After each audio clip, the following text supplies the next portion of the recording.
What's going on, guys? Welcome back to the channel. We have to go over an AMC SEC 8K filing and exactly what this means, because I think a lot of people have seen this video right here, AMC stock they just filed, and have taken this in the wrong manner. A lot of people didn't get clarification on what exactly was said and what this means, because in all fairness, these 8K filings are pretty comprehensive and it's a legal binding document, so they get very in depth and use a lot of words that a lot of people don't fully realize. And I want to go over exactly what is being said, because it furthermore shows that AMC is in a great position. Other than that, I want to go over the intraday data that you guys need to know. I firmly believe this is the dip before the rip. We're going to go over the max pain, the Fintel filings, a tweet from Aron today, the Stocko tracker data, AMC's Ortex data. We're going to go through all of it here in this video, but we're going to start off with this 8K filing. So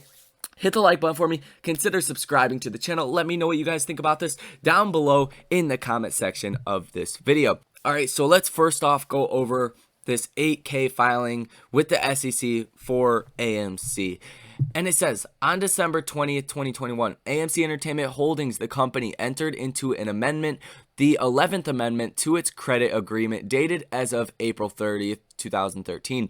The 11th amendment extends the fixed date for the termination of the covenant suspension period for an additional year to March 31st, 2023.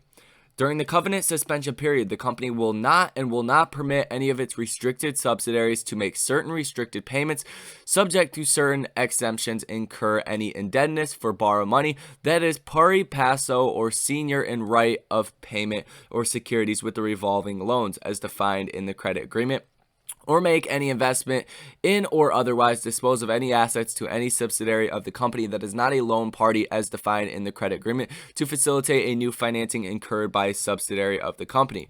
As an ongoing condition to the suspension of the financial covenant, the company has also agreed to a minimum liquidity test, an anti-cash hoarding test at any time revolving loans are outstanding, and additional reporting obligations. Now, if you guys take a look at this article from March 10th, 2021. It says AMC Entertainment Holdings disclosed that on March 8th, the company entered into an amendment to its credit agreement to extend the financial covenant suspension period. Via the amendment, the suspension period has been extended to at least March 31st, 2022, and through a date when the borrower has delivered a financial covenant election based on certain set of criteria. The company has also agreed to a minimum liquidity test, an anti-cash hoarding test, and additional reporting obligations. And then it goes into obviously how much debt they had at the time. So they're basically extending the same thing that they already extended last year. And this is basically kicking the can down the road for some of their bond payments or their note payments that they will have to pay. And you guys can see Sean Goodman right here signed all this stuff. And then this is where a lot of people are confused. This is the administrative agent, the Wilmington Savings Fund Society. This is basically the notary who is basically making all of this legal.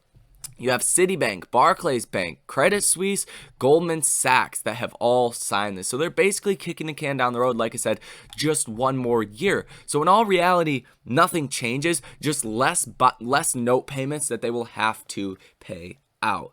Hopefully that makes some sense, you guys. Hopefully this did clear the air a little bit more. I don't even think it's like article worthy, so I think that's why we haven't really seen anything about this actually come out, because it's the same old, nothing has changed. Now, let's get into the data that you guys need to know, because today is a very weird day. AMC down 6.77% at the time of recording this video, approaching 2 p.m. And this actually did just come down to only 6.2% negative on the day. We are still above $28 per share, which is going to be our support level. And we're in between this support level at $28 per share and this resistance level at about $32.55 per share. We're actually right almost to our max pain price for this week, which is $29 per share. The max pain price for next week is going to be $30 per share. And we have been substantially above our max pain for more weeks than not. So I do expect by next week to continue to see a move to the upside. I think you're going to see a secular rotation overall in general. We'll go over this later on into a different video today.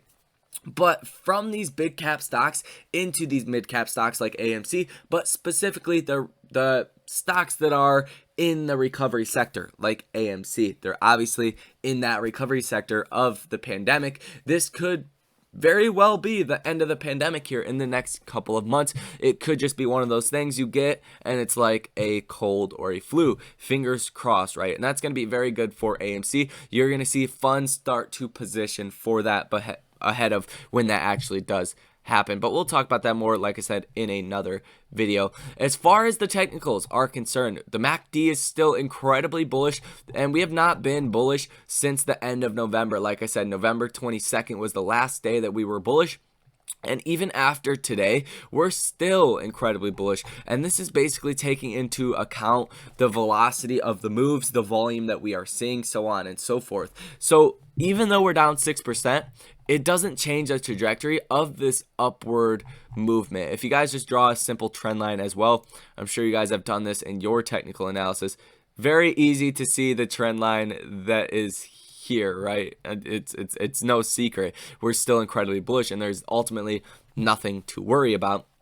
But the volume is 23.6 million shares, and we are seeing a substantial down day. This is telling you that a lot of people are still holding on to their stock, but we're seeing a lot of shorting that is also happening for the day. Now, I do want to go into the Ortex data because a lot of people are confused on this. The estimates are not 2 days old. From my understanding, if you take a look and you click on this question mark right here, you can see it says estimated short interest of free float. The current estimate of short interest taking account for intraday data. Return shares, the number of shares that have been returned today, keyword today. Borrowed shares, the number of new shares that have been borrowed today. Keywords today.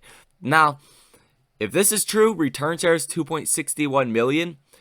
I have a hard time believing that is an accurate number. Borrowed shares of 722.4 thousand. So what they are essentially saying is that there was 1.89 million shares that were covered today. That doesn't make a lot of sense.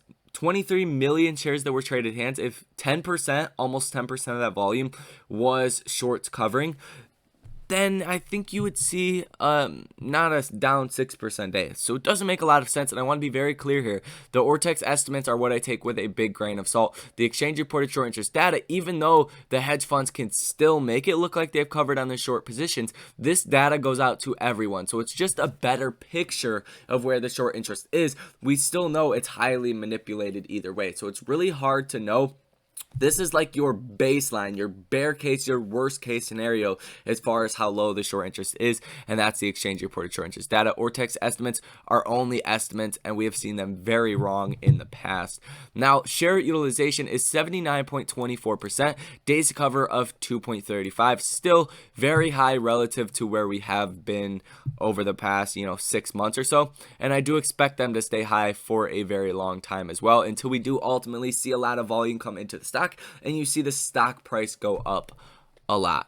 Now, as far as the Fintel data, something I want to point out for you guys is that we are not getting any indications that institutional investors have sold any of their shares throughout the whole entire month of December. You can see right here, not one red filing, and that is also very interesting as well, as the stock price has went down so much. A furthermore indication that we've seen a lot of shorting happening with AMC. Another weird thing that is happening today is what we are not seeing happening today. We're not seeing a lot of puts running from out of the money into the money, so you shouldn't see a lot of shorting happening on the open market by the market makers that have to hedge out these puts that are in the money. Only 15,000, a very small amount relative to even the calls that we see in the money expiring tomorrow. 20,727 calls that are in the money. Out of the money calls, 208,273. So if we do see a big move to the upside tomorrow, which I wouldn't hold my hat on, but I do think is possible, then we will see a lot of these calls run into the money, and you will see a lot of instant hedging that has to happen by the market makers. But I can't really say that on the put side because a lot of the puts are super far out of the money, and we're going to have to see a massive drop to see the market makers have to hedge out a lot of these puts. Just very weird. not seeing any indication of where and how we are seeing this move today, where the shorting power is actually coming from, just besides the hedge funds that are taking on more massive short positions. Other than that, it goes without saying, January 21st, 2022 is the big date to be watching for. It's going to be incredibly volatile after this week's expiration.